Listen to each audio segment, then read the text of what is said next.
하나님의 말씀은 시편 69편 보겠습니다. 시편 69편 1절에서부터 18절까지 말씀을 보겠습니다.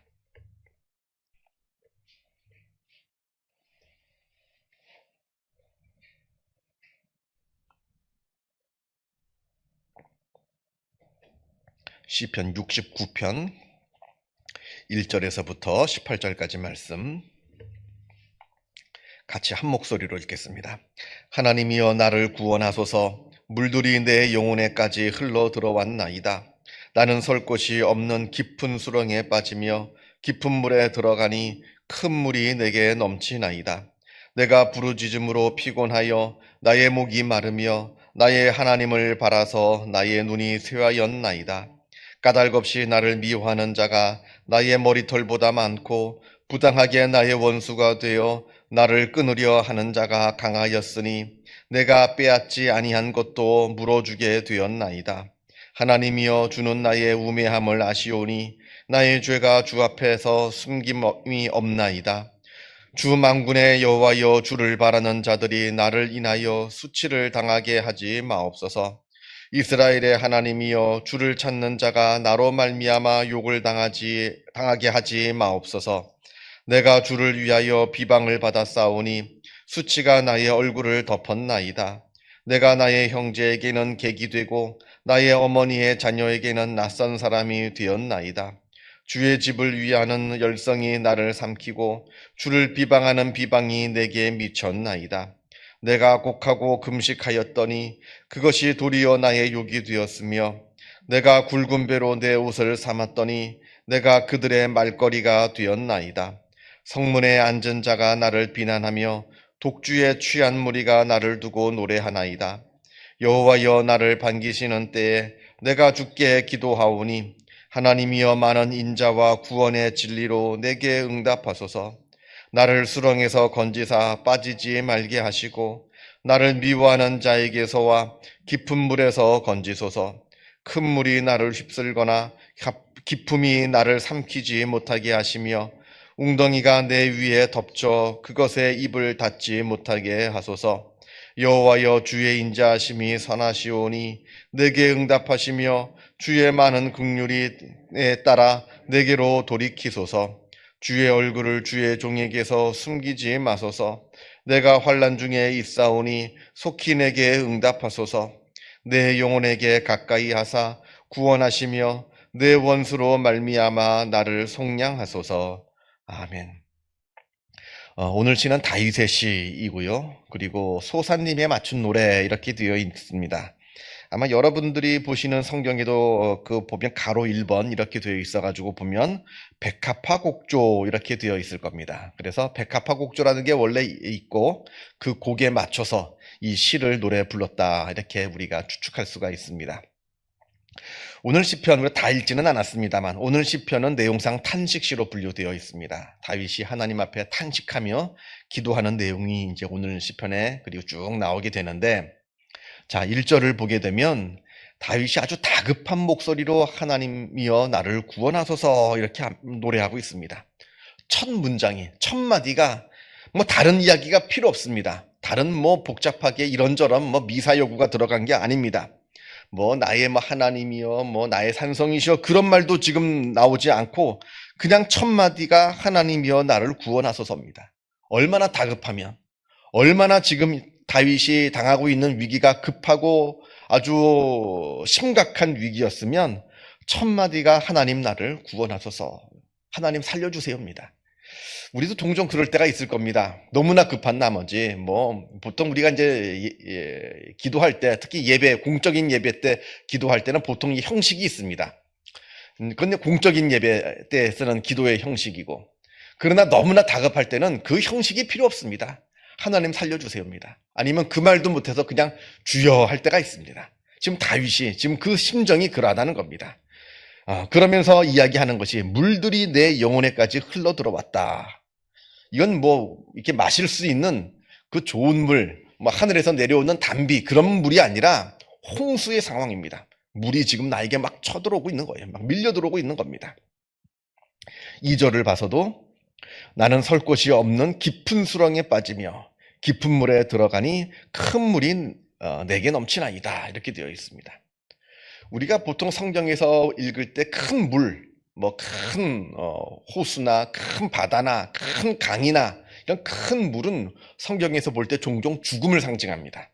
그러니까 지금 다윗이 큰 물에 빠졌다, 깊은 물에 지금 내가 들어가게 되었다라고 하는 말은 내가 죽게 되었다라고 하는 이야기입니다.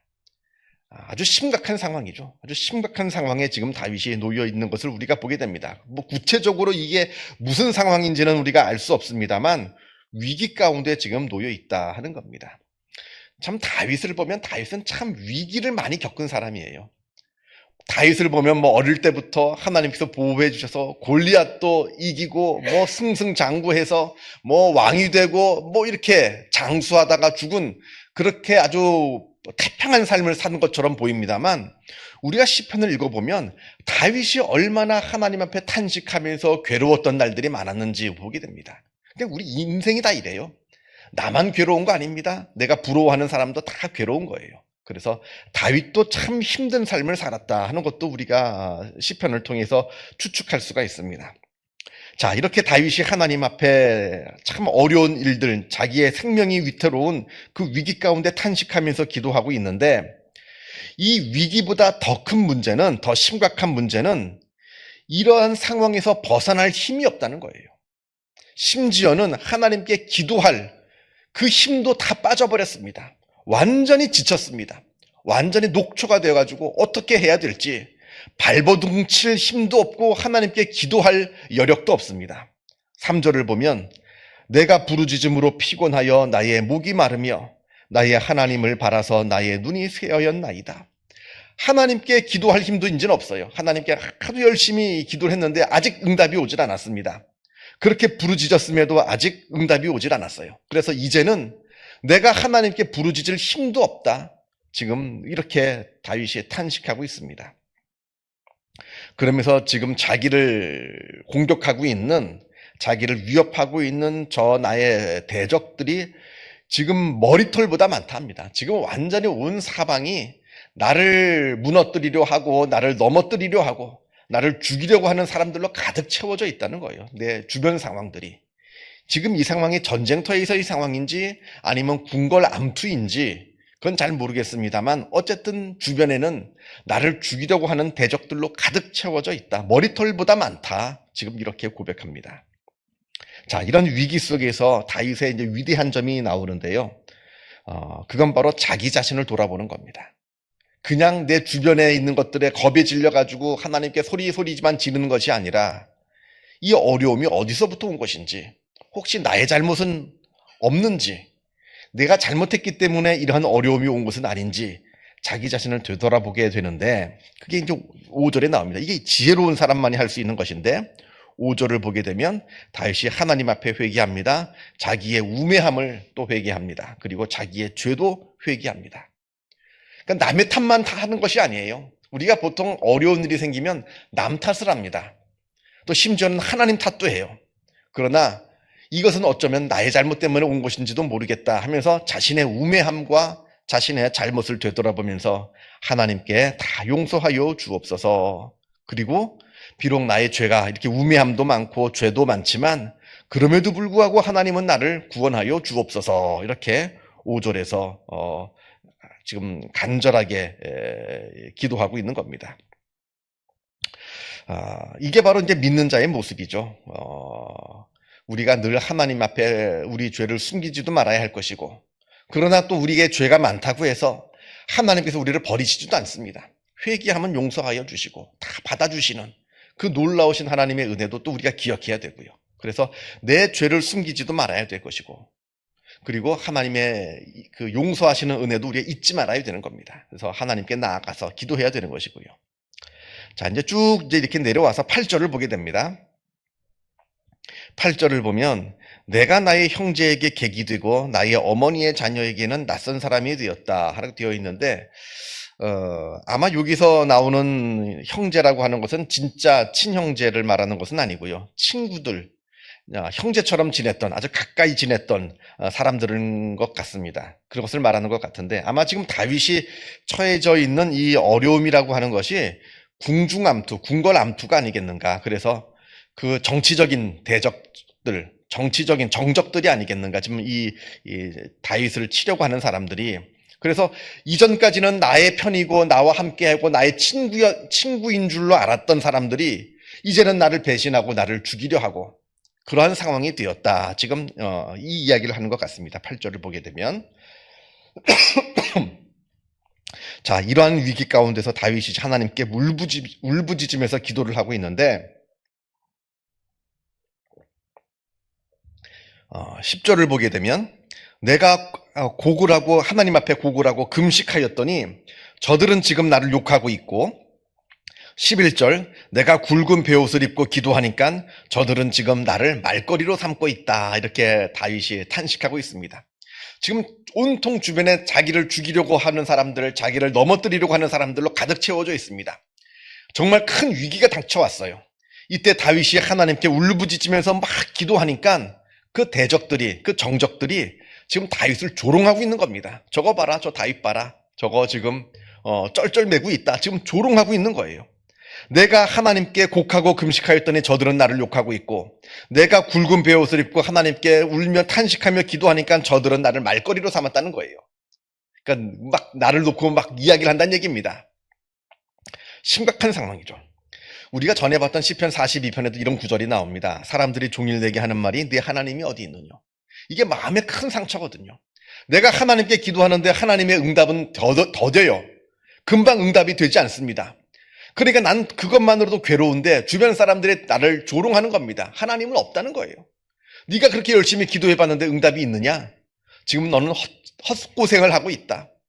아주 헛수고를 하고 있다. 이렇게 나를 지금 조롱하고 있는 상황이 되어 있는데 지금 다윗이 지금 그것을 놓고 지금 하나님께 울부짖고 있는 겁니다. 하나님 내게 빨리 응답하여 주옵소서. 저들이 지금 나를 조롱하고 있습니다. 지금 아주 심각하게 아주 탄식하면서 기도하고 있습니다. 심지어 12절을 보게 되면 다윗이 성문에 앉아 있을 때 사람들이 자기를 욕하고 술 취한 자들이 자기를 와서 조롱한다 합니다. 이 성문이라고 하는 것은 이 당시에 굉장한 사람들이 모이는 곳이거든요. 성문 앞에 시장도 열리고 사람들이 막 수도 없는 사람들이 오고 가는 그런 공개적인 장소입니다. 이 공개적인 장소에 나를 대적하고 있는 저 정적들이 아니면 원수들이 이 공개적인 장소에서 나를 조롱하고 나를 공격하고 나를 아주 못살게 구는 그런 상황들이 지금 벌어지고 있는 거예요. 지금 뭐 사람들이 없는 곳에 몰래서 벌어지는 것이 아니라 아주 공공연하게 지금 나를 괴롭히고 나를 죽이려고 하고 있고 나를 무너뜨리려고 하고 있고 어쩌면 사울이 주는 박해에 사울이 다윗을 죽이려고 했을 때 그 상황인지도 모르겠어요. 아주 공개적인 조롱과 핍박과 아주 공개적인 위협이 지금 나에게 다가오고 있다. 지금 다윗이 탄식하고 있는 겁니다. 자, 그럼에도 불구하고 다윗의 마음은 꺾이지가 않습니다. 이게 굉장히 중요한 거예요. 스스로 절망하고 스스로 무너지지 않습니다. 하나님께 계속해서 기도를 합니다. 13절을 보게 되면 여호와여 나는 나를 반기시는 때에 내가 주께 기도하오니 하나님이여 많은 인자와 구원의 진리로 내게 응답하소서. 이렇게 13절에 하나님께 기도하고 있습니다. 여기서 오해하지 말아야 되는 것은 하나님께서 나를 반기시는 때만 내가 기도한다는 얘기가 아닙니다. 내가 하나님께 기도할 때 하나님은 나를 반기신다는 얘기예요. 거꾸로. 하나님께서 나를 반기실 때 그때만 나는 기도할 수 있다는 게 아니라 언제나 나는 하나님께 기도할 수 있는데 하나님께 내가 기도할 때 하나님께서는 나를 반겨주신다는 겁니다. 이걸 믿고 있어요. 비록 이 기도 응답이 더디긴 하지만 하나님께서 지금 나를 외면하시는 것이 아니라 하나님께서 나를 사랑하고 계시고 나를 반겨주신다라고 하는 확신이 있습니다. 그리고 하나님의 때에 하나님의 방법으로 하나님의 뜻이 이루어질 것이다 라고 하는 것은 그것에 대한 확신이 있는 거예요. 이 확신이 있어야 됩니다. 이 확신이 없으면 우리가 하나님을 믿을 수가 없어요. 조금 하나님이 응답해 주셨다고 하나님 살아계시는구나 했다가 조금 내 기도가 더디게 응답된다고 하나님이 세상에 어디 있느냐 원망하고 이래가지고 믿을 수가 없는 거예요. 언제나 그 어떠한 일이 있다 하더라도 하나님께서는 나를 지켜주신다, 나를 반겨주신다는 확신이 있어야 바른 믿음을 가질 수가 있다 하는 겁니다. 그러면서 다윗이 하나님을 바라보며 기도하고 있는 거예요. 14절을 봅니다. 나를 수렁에서 건지사 빠지지 말게 하시고 나를 미워하는 자에게서 깊은 물에서 건지소서. 나를 살려달라, 나를 구원해달라. 지금 다윗이 계속해서 지금 기도하고 있습니다. 16절을 봅니다. 여호와여 주의 인자하심이 선하시오니 내게 응답하시며 주의 많은 긍휼을 따라 내게로 돌이키소서. 주의 인자하심이 선하시다 합니다. 지금 내가 어려움을 당하고 있어요. 아직 하나님께서는 기도 응답을 해주시지 않고 있어요. 그럼에도 불구하고 다윗은 주의 인자하심이 선하시다 이렇게 찬양하고 있습니다. 이러한 찬양하는 마음, 끝까지 하나님을 신뢰하는 마음, 이게 바로 믿는 자의 모습이라 하는 겁니다. 제가 종종 말씀을 드렸습니다만 우리가 믿음이 조금이라도 있는 사람이라고 한다면 하나님의 전능하심을 믿습니다. 그러니까 기도하죠. 하나님 이거 해주세요, 저거 해주세요. 이건 하나님의 능력을 믿는 그런 믿음입니다. 그러나 하나님의 전능하심을 믿는 그 믿음도 중요합니다만 더 중요한 것은 하나님의 섭리를 믿는 믿음이에요. 신뢰하는 겁니다.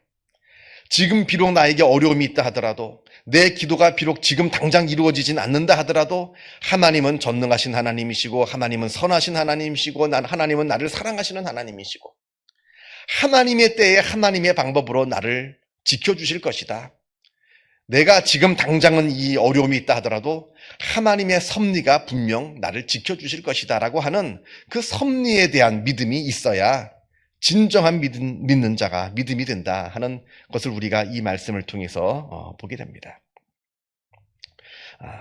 17절 이하에서도 계속해서 하나님께 기도하는데 주의 얼굴을 숨기지 마옵소서, 나에게 응답하여 주옵소서 이렇게 계속해서 기도하고 있고요. 18절에도 내 영혼에게 가까이 하사 구원하시며 내 원수로 말미암아 나를 속량하소서 끝까지 기도하고 있습니다. 그래서 믿음이 있는 사람은 절대로 스스로 절망하고 스스로 낙담하지 않습니다. 끝까지 기도합니다. 끝까지 하나님의 선하심을 믿고 기다리고 있습니다. 그 기다리는 믿음, 그 믿음이 바로 믿는 자의 믿음이다. 꼭 기억하시면서 이 말씀 깊이 또 묵상하시는 또 복된 하루가 되시기를 바랍니다. 기도하겠습니다. 하늘에 계신 우리 아버지의 이름을 거룩하게 하시며 아버지의 나라가 오게 하시며 아버지의 뜻이 하늘에서와 같이 땅에서도 이루어지게 하소서. 오늘 우리에게 일용할 양식을 주시고 우리가 우리에게 잘못한 사람을 용서하여 준 것 같이 우리 죄를 용서하여 주시고 우리를 시험에 빠지지 않게 하시고 악에서 구하소서. 나라와 권능과 영광이 영원히 아버지의 것입니다. 아멘. 자유롭게 기도하시기 바랍니다.